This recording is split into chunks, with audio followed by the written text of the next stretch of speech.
कक्षा 10वीं की स्टूडेंट फाइनली आपका इस वीडियो में आप विषय गणित का मासिक टेस्ट पेपर का यहाँ पर संपूर्ण उत्तर सहित आपका कराने वाले हैं। और साथ ही इस वीडियो को आपको एंड तक देखना, क्योंकि वो आपका रियल पेपर, ठीक है। और साथ ही आप इसमें 20 नंबर लेना चाहते हैं तो इस वीडियो को ध्यान से देखिएगा। साथ ही आपका जो टाइम रहेगा वो 45 मिनट रहने वाला है। तो आपका संपूर्ण उत्तर सहित आपका पेपर कराया जाएगा, ठीक है। तो आपका प्रश्न पहला था, सही विकल्प चुनिए। उससे पहले वीडियो को लाइक कर लीजिए और चैनल को सब्सक्राइब कर लीजिए, ठीक है स्टूडेंट। तो आपका यहाँ पहला सही विकल्प आता है, ठीक है। आप यहाँ पर देख लीजिए, जो आपका यहाँ पर जो पहला सही विकल्प दिया गया 3 गुणे 5 गुणे 7 कोष्टक बंद प्लस 7 है 1, ठीक है। तो इसका जो आपका यहाँ पर करेक्ट आंसर क्या रहेगा, इसका करेक्ट आंसर आपका हो जाएगा, ठीक है, भाज्य संख्या। भाज्य संख्या आपका करेक्ट आंसर रहेगा। फिर आपका दूसरा था बहुपद x या 2 प्लस 7 x प्लस 10 के शून्य होंगे। तो आपको जो बहुपद दिया गया x या 2 प्लस 7x प्लस 10, इसके शून्य बताना है। तो आपका ए था 2 5 और बी था -2 -5 और सी था -2 5 और डी था 2 -5। तो जो इसका करेक्ट आंसर है वो आपका बी हो जाएगा -2 और -5।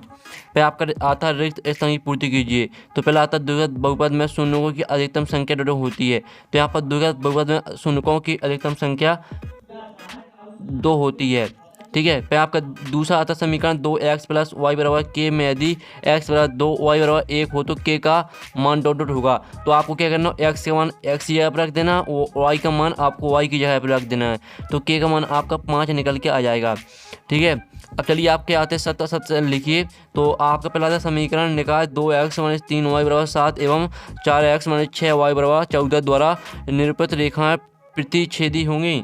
तो पहला आपका असत्य रहेगा, ठीक है। फिर आपका आता है दूसरा, जब d बड़ा है 0 तो वर्ग समीकरण के मूल वास्तविक होते हैं। तो ये आपका यहाँ पर सत्य रहने वाला है। तो इस तरह से आपके सत्य सत्य भी कंप्लीट हो जाते हैं। अब आते हैं आपके एक शब्द वाक्य में उत्तर दीजिए। तो पहला आता है द्विघात समीकरण ax या 2 प्लस bx प्लस c बराबर 0 का विभक्तर ज्ञात करने का सूत्र लिखिए। तो आपको विभक्तर ज्ञात करने का सूत्र लिखना है। तो इसका आंसर आपका रहेगा, ठीक है। आप यहाँ पर देख लीजिए, इसका आंसर हो जाएगा d बराबर b² - 4ac, ठीक है। ये आपका सूत्र हो जाएगा, विभक्तर ज्ञात करने का सूत्र है। फिर आपका दूसरा संख्या 5005 के अभाज्य गुणनखंड लिखिए। तो 5005 के आपके अभाज्य गुणनखंड रहेंगे 5 गुणे 7 गुणे 11 गुणे 17, ठीक है। ये आपका आंसर हो जाएगा, ये आपका, ठीक है, दूसरे का आंसर हो जाएगा। तो आप यहाँ पर देख लीजिए। अब आती है सही जोड़ी मिलाइए। तो जो आपकी पहले स्तंभ आववा में दी पहली आती है द्विघात बहुपद ax या 2 प्लस bx प्लस c के शून्यों का गुणनफल। तो इसको आपको किससे मैच कर देना है। तो स्टूडेंट जो आपकी पहली वाली है वो मैच करनी है आपको यहाँ पर, ठीक है। y बराबर -3/2। और जो आपकी आती है √2 संख्या है, तो इसको आपको परिमेय संख्या से मैच करना है, ठीक है। सॉरी, इसको आपको अपरिमेय से मैच करना है। दूसरी वाली आपको अपरिमेय से मैच करना है। और जो आपकी तीसरी आती है x प्लस 2y बराबर 3 बराबर 0 में यदि x बराबर 0, तो इसको मैच कर देना है आपको, ठीक है। तीसरी जो है वो आपको यहाँ पर मैच करना है, ठीक है। जो आपके यहाँ पर तीसरी सही जोड़ी है ना, वो आपको चौथी से मैच करनी थी यार, सॉरी।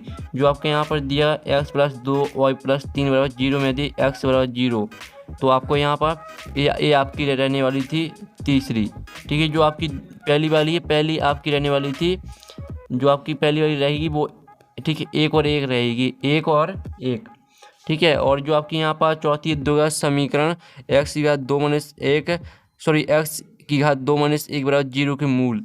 तो इसको मैच करना आपको 1 और -1 से, ये आपकी चौथी हो जाएगी। तो इस तरह से आपकी सही जोड़ी मैच हो जाती है, ठीक है। पहली मैच करनी है आपको 1 1 से, दूसरी आपको अपरिमेय से मैच करना, तीसरी आपको y बराबर -3/2 से मैच करना, चौथी आपको 1 -1 से मैच करना है। फिर आपका यहाँ पर देख लीजिए प्रश्न, आधा संख्या 135 और 225 का HCF ज्ञात कीजिए। तो स्टूडेंट आप यहाँ पर देख लीजिए, इस तरह से आपको यहाँ पर सॉल्व करना है, ठीक है। 135 को पहले आपको यहाँ पर 3 से काटना है, ठीक है। इस तरह से आपको यहाँ पर पूरा काटना है, ठीक है। फिर 225 को आपको 3 से काटना है। तो इस तरह से आपका जो इसका आंसर रहेगा HCF 45 आ जाएगा, ठीक है। स्क्रीनशॉट आप ले सकते हैं। अब चलिए आपका यहाँ पर देख लेते हैं नेक्स्ट प्रश्न है। तो आपका यहाँ पर 7 में आता है, एक द्विघात बहुपद ज्ञात की जिनके शून्यों का योग तथा गुणनफल क्रमशः 1/4 - 1 है। तो 7वें का आंसर आप यहाँ पर देख लीजिए, ये आपका 7वें का आंसर, ठीक है। इस तरह से आपका इस 7वें का आंसर रहेगा, माना कि द्विघात बहुपद ए, ठीक है, ax² plus bx plus c हैं और इसके शून्यक अल्फा और बीटा हैं प्रश्न अनुसार, ठीक है। इस तरह से पूरा आपको सॉल्व कर लेना है। अब चलिए आपके यहाँ पर देख लेते हैं। 8 मात्रा विलोपन विधि से हल कीजिए। तो इसको आपको विलोपन विधि से हल करना है। तो इस तरह से आपको हल करना है पहले, ठीक है। आप यहाँ पर देख लीजिए, पहले तो आपको समीकरण को यहाँ पर लिखना है, ठीक है। यानी समीकरण को हल कर लेना है पहले, और फिर आप यहाँ पर देख लीजिए, फिर इस तरह से आपको समीकरण 1 और 2 नाम दे देना है। और इसके बाद आप यहाँ पर देख लीजिए y का मान आपको 3 आ जाएगा निकल के, ठीक है। y का मान आपको यहाँ पर 3 निकल के आ जाएगा, -3। और फिर आप यहाँ पर देख लीजिए समीकरण y का मान समीकरण 1 में रखने पर, तो इस तरह से आपका x बराबर 2 आंसर निकल के आ जाएगा। तो इस तरह से हमने आपका गणित का पूरा सॉल्यूशन करा दिया, ठीक है। और पूरा आपका रियल पेपर कराया है। साथ ही PDF डाउनलोड करना चाहते हैं तो उसकी लिंक आपको वीडियो के डिस्क्रिप्शन में मिल जाएगी। और साथ ही स्टूडेंट आपको बता दें, आपका जो यहाँ पर सभी विषय का पेपर है वो हम डाल दिए, आप हमारे चैनल में जाकर देख सकते हैं। तो यहाँ पर नेक्स्ट वीडियो में, थैंक्स फॉर वॉचिंग।